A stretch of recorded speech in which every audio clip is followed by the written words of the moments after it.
Az az sık sık beslenme, eğer diyabetiniz varsa, şeker hastalığınız, insülin direncine eğiliminiz varsa az az sık sık beslenmek gerekiyor. Özellikle insülin alıyorsanız az az sık sık beslenmeniz gerekiyor.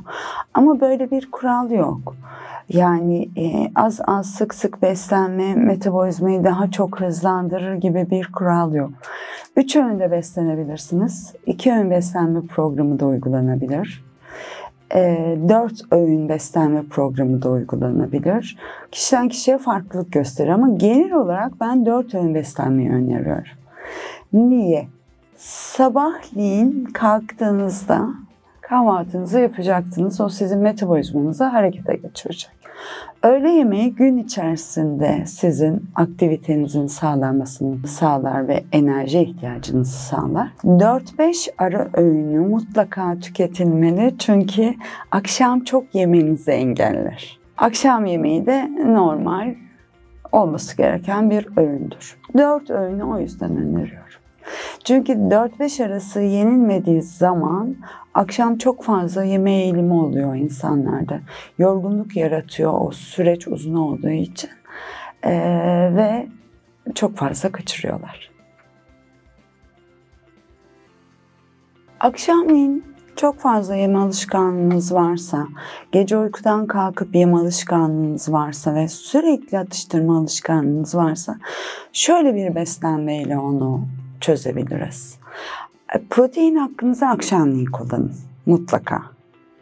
Ve proteinin yanında çorba ya da bir dilim ekmek mutlaka tüketin. Ara öğün tüketin. Gece uykudan kalkıp yememeniz için, atıştırma alışkanlığını kesmemek için proteinle karbonhidratı karışık tüketin. Mesela muz artı süt veririm ben. Frappe şeklinde tüketebilir insan. Ya da bir meyve artı yoğurt gibi. Ya da 5 tam ceviz, 15 badem yanında bir meyve gibi.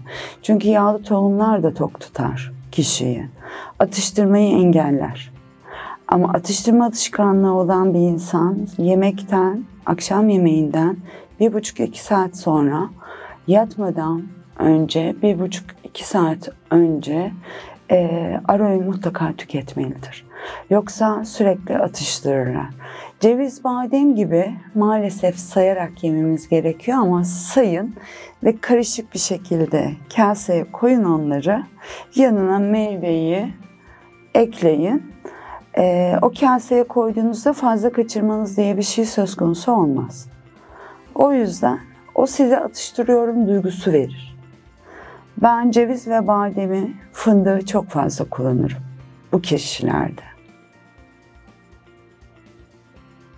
Mide kazınmasına en iyi çorba ve ekmek giderir. Daha çok çavdar ekmeğini öneriyorum. Çorba da gayet iyi bir şekilde mide kazınmasını gideren yiyeceklerden biridir. Çok çiğ salata yememek gerekiyor.